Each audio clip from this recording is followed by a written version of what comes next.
Selain kebutuhan seperti bibit, pupuk, dan lain sebagainya begitu yang dibutuhkan oleh para petani, di satu sisi juga ada hal yang lebih bersifat infrastruktur ya seperti Betul. irigasi dan lain sebagainya begitu.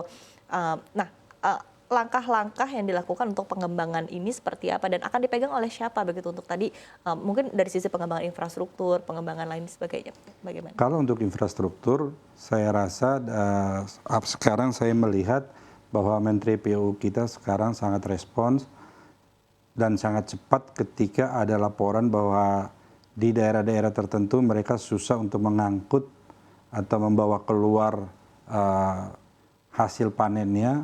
Itu pemerintah sangat cepat membuka jalan-jalan baru untuk mendukung kegiatan tersebut. Dan memang salah satu permasalahan atau cost paling besar dari petani itu adalah cost di logistik.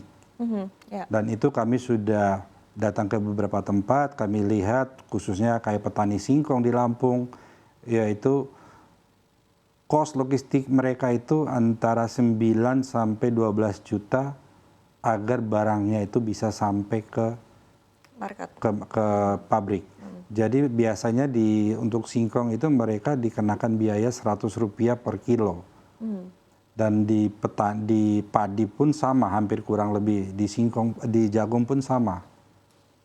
Nah, itu yang cost yang paling besar yang selama ini membebani mereka, yaitu cost logistik. Cost logistik itu timbul salah satunya karena lemahnya infrastruktur jalan. Oke, apakah nanti ke depannya Agrinas juga akan terjun langsung begitu untuk menyelesaikan permasalahan distribusi logistik ini juga termasuk di antaranya? Kami tidak akan dari sisi kami ini kan BUMN yang konsentrasi kepada bagaimana mengolah pertanian. Tapi ketika itu terkait dengan infrastruktur, kami akan berkoordinasi dengan instansi-instansi terkait. Dan kami berharap dan dengan penekanan yang sudah diberikan oleh Presiden yang begitu jelas dan begitu tegas, saya berharap teman-teman dari institusi-institusi lain, lembaga dan badan ini pun bisa aktif menerima atau ini informasi yang akan kami berikan kepada mereka. Kita harus share informasi lah. Oke, baik. Nah, tadi kan dari sisi logistik begitu ya, dari sisi secara fisik begitu seperti apa barang ini bisa diantarkan. Tapi dari sisi rantai pasok juga sebetulnya begitu banyak pihak-pihak yang terlibat begitu. Tidak sedikit permasalahan yang dihadapi oleh petani ini adalah permasalahan berkaitan dengan tengkulak dan lain sebagainya begitu. Nah, apakah nanti kedepannya juga Agrinas akan terjun langsung untuk menyelesaikan permasalahan ini dan strategi apa yang bisa dilakukan begitu agar hasil yang dijual oleh para petani begitu ya, ini ketika sampai di masyarakat ini juga tidak terlalu jauh begitu sehingga masyarakat juga memiliki daya beli yang cukup baik. Betul, itulah kami dibuat.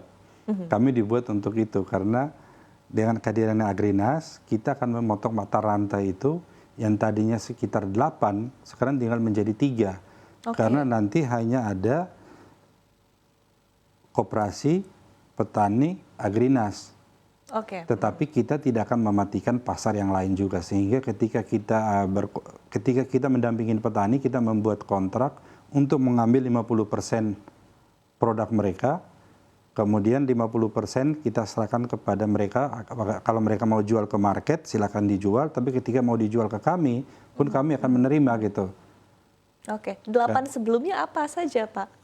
Jadi petani itu ketika dia mau ngolah lahannya, dia harus beli solar.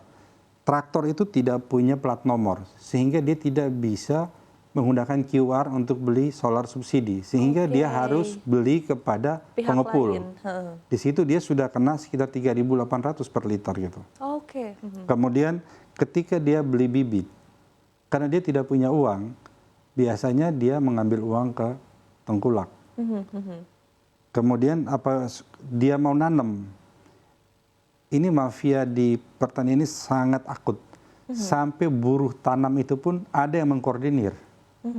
Jadi itu harus dinegosiasi dan harus harga yang sudah mereka tentukan. Ketika dia harus beli pupuk, itu pun sama. Dan kadang-kadang jadi mereka menggunakan psikologi untuk mengeksplorasi petani. Udah kalau beli supaya hasilnya bagus, beli pupuk subsidi umpamanya 20 kilo, dicampur sama pupuk non subsidi 20 kilo supaya hasilnya maksimal. Seolah-olah kayaknya pupuk non subsidi itu lebih bagus daripada pupuk subsidi gitu. Dan itu membuat masyarakat menjadi takut karena mereka nanti menggunakan contoh-contoh bahwa orang yang hasilnya kurang bagus, mungkin bukan karena pupuknya tapi karena hal yang lain, dibilang bahwa itu hasilnya kurang bagus karena dia tidak dicampur dengan pupuk non subsidi. Nah itu 4. Dari situ dia beli pestisida, dia akan kena juga gitu. Nanti dia pada saat dia panen, dia akan kena juga. Ketika dia ngangkut dari sawah keluar, itu juga dia akan dikena permainan rantai pasar ini. Dari sawah dia ngangkut ke jalan besar, baru dari jalan besar naik ke truk. Itu dia kena lagi gitu. Jadi banyak sekali rantai yang selama ini menjerat petani, dan harapan kami dengan kehadiran Agrinas dan koperasi, di mana juga di dalam koperasi itu mereka diberi 1 truk dan 1 pick up. Jadi masalah transportasi saya rasa dan logistik ini sudah selesai gitu. Jadi ini satu langkah luar biasa yang dibuat oleh Presiden kita, dan ini saya pikir patut kita apresiasi gitu, dan kita berharap ini cepat bergulir. Saya tidak sabar untuk segera mewujudkan ini gitu.